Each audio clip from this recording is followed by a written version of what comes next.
कि जनाब जून 2018 में पाकिस्तान को ग्रे लिस्ट में डाला गया था। 6 नुकात रह गए जिसकी अभी तफसील हमें नहीं बताई गई है, उस पर अमल दरामद आपने क्यों नहीं किया? हुकूमत को ये बात पता थी कि ये हम ग्रे लिस्ट में रहेंगे। एक और तलवार हमारे ऊपर लटकी हुई है जो वो अभी खामोश है, वो है Asia Pacific group of the FATF। उन्होंने चार्जशीट इशू कर दी है, हुकूमत खामोश है, पब्लिकली कौम को नहीं बता रहे कि ये फरवरी 2021 में FATF तो मान जाए शायद अगर हमने कर लिया जी। लेकिन ये दूसरा जो तलवार हमारे ऊपर लटकी है ये एक बहुत खतरनाक तलवार है। मुझे खदशा ये है कि 2021 में पूरा साल भी उसमें निकाल सकते हैं। एक कि जनाब जून 2018 में पाकिस्तान को ग्रे लिस्ट में डाला गया था। 6 नुकात रह गए जिसकी अभी तफसील हमें नहीं बताई गई है, उस पर अमल दरामद आपने क्यों नहीं किया?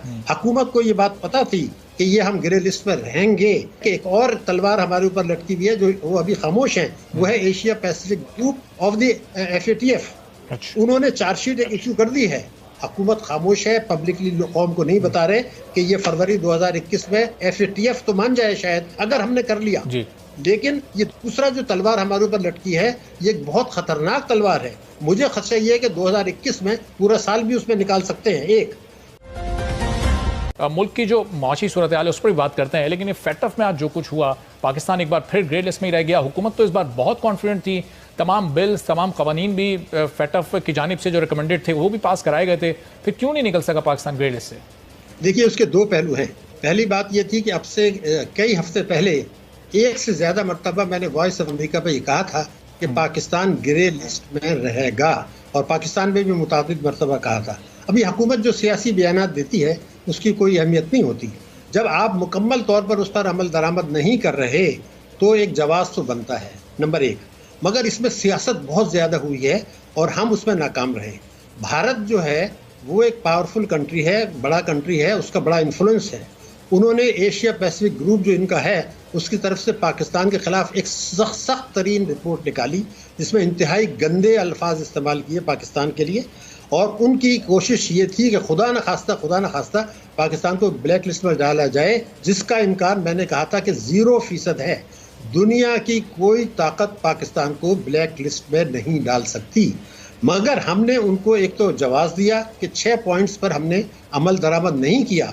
अब ये परेशानी हमें शिकायत तो अपनी हुकूमत से है कि जनाब जून 2018 में पाकिस्तान को ग्रे लिस्ट में डाला गया था, क्या 28 महीने काफ़ी नहीं थे कि आप बकिया जो 6 नुकात रह गए जिसकी अभी तफसील हमें नहीं बताई गई है उस पर अमल दरामद आपने क्यों नहीं किया? हुकूमत को ये बात पता थी कि ये हम ग्रे लिस्ट में रहेंगे। अब वो सियासी बयानात देते रहे, जैसे मैंने कहा कि मैंने तो मुतादिद मरतबा लिखा भी है, अखबारात में भी आया, चैनल्स पर भी आया, इंटरनेशनल मीडिया में भी कहा कि हम एक्सटेंड हो जाएंगे, लेकिन भारत नाकाम होगा कि वो हमें ब्लैक लिस्ट पर डाल दे। एक तो ये चीज़ है। दूसरे कि इसमें हम कितनी परेशानी की कोई बात नहीं है। अगर उन्होंने एक्सटेंड कर दिया है तो कोई पाकिस्तान कोई छोटा मुल्क नहीं है, ना ऐसा कोई कमज़ोर मुल्क नहीं है, कोई बड़ा फ़र्क नहीं पड़ने वाला। IMF भी हमें कर्जे दे रहा है, वर्ल्ड बैंक भी दे रहा है, सरमायाकारी भी जो थोड़ी बहुत है वो आ रही है, कोई बड़ा फ़र्क नहीं पड़ रहा है। हम उस झटके को संभालने की पूरी सलाहियत रखते हैं। हाँ, ये एक सवाल पैदा हो रहा है कि मैं अपनी हुकूमत से कहता हूँ कि भाई आप सियासी झगड़ों में पड़ गए, अपोजिशन भी सियासी झगड़ों में पड़ गई। खुदा के लिए ये चीज़ है, इसमें एक साहब को आप अलग जिम्मेदारी डाल दें, वो एक पॉइंट्स पर रिपोर्ट पेश करें, प्राइम मिनिस्टर को रिपोर्ट पेश करें, वो मुकम्मल अमल दरामद करें। टेरर फाइनेंसिंग वाले बिल भी पास करा लिए गए, जो मनी लॉन्ड्रिंग वाले बिल थे उनको भी पास करवा लिया गया। फिर ये वजह क्या बनी? क्या इस वक्त जो मुल्क की अंदरूनी दाखिली सूरत हाल है, ये तहरीक चल रही है हुकूमत के खिलाफ, क्या इसको भी देखा गया होगा? क्या इस पर भी नज़र रखी गई होगी कि किस तरह के बयानात इस वक्त मियाँ साहब की तरफ से, अपोजिशन जमातों की तरफ से आ रहे हैं? क्या ये फैक्टर्स भी इसमें काबिल गौर होते हैं? नहीं, ये उनका जुरिस्डिक्शन नहीं है, वो नहीं कर सकते इसके अंदर। देखिए इसमें क्या, मैंने जैसे आपसे कहा ना कि हमारी भी अपने लॉबिंग हम करते नहीं हैं। अभी आपने 4-5 दिन पहले खबर पढ़ी होगी, हुकूमत पाकिस्तान ने एक फर्म हायर किया अमेरिका में लॉबिंग करने के लिए ट्रंप एडमिनिस्ट्रेशन को कि पाकिस्तान को ग्रे लिस्ट से निकाला जाए। अब ये काम तो बहुत पहले करने का था ना। हमें अपने दोस्त ममालिक के साथ बहुत पहले बात करनी चाहिए थी कि वो पाकिस्तान की मदद करें इसमें। और लेकिन 6 पॉइंट्स हमारे रहते हैं, अभी उसकी डिटेल्स ये देंगे। ऐसा नहीं है कि हमने फुल्ली कंप्लाइंट नहीं है, हमें भी पता था कि फुल्ली कंप्लाइंट नहीं है, जिसके बेसिस पे मैंने कहा था कि जैसे आपसे कहा ना 4-5 हफ्ते पहले मैंने कह दिया था कि हम ग्रे लिस्ट में रहेंगे।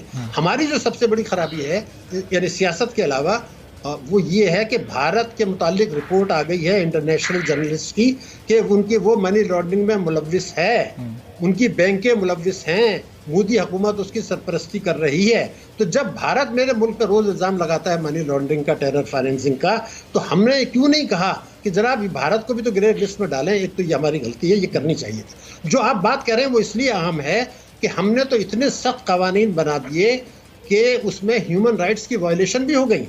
हमने हाफिज सईद को भी के असासे भी मुंजमद कर दिए, हालांकि उसने पाकिस्तान में कोई जुर्म नहीं किया था।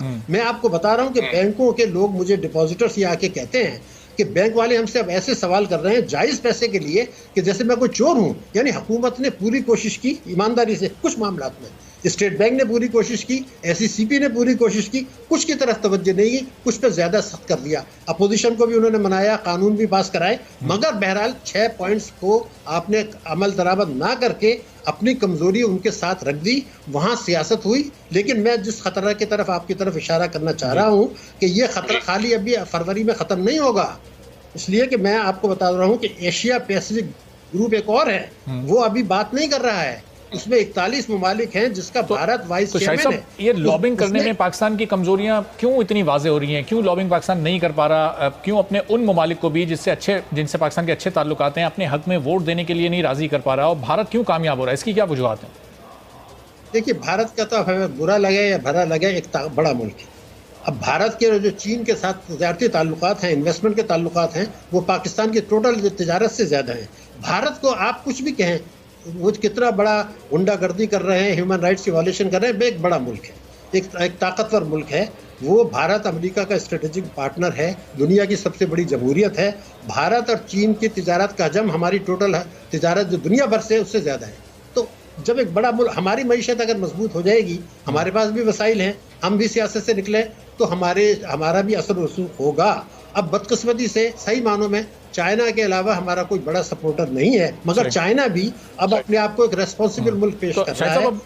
ये ग्रे लिस्ट में रहने से क्या पाकिस्तान की ओवरऑल मईशत पर या पाकिस्तान की खासतौर पर एक्सपोर्ट्स पर कोई फ़र्क पड़ सकता है? क्या पाकिस्तान के ताल्लुकात कुछ ममालिक से मुतासर हो सकते हैं? ऐसी सिचुएशन पैदा हो सकती है कि पाकिस्तान की मईशत को इसका धचका लगे?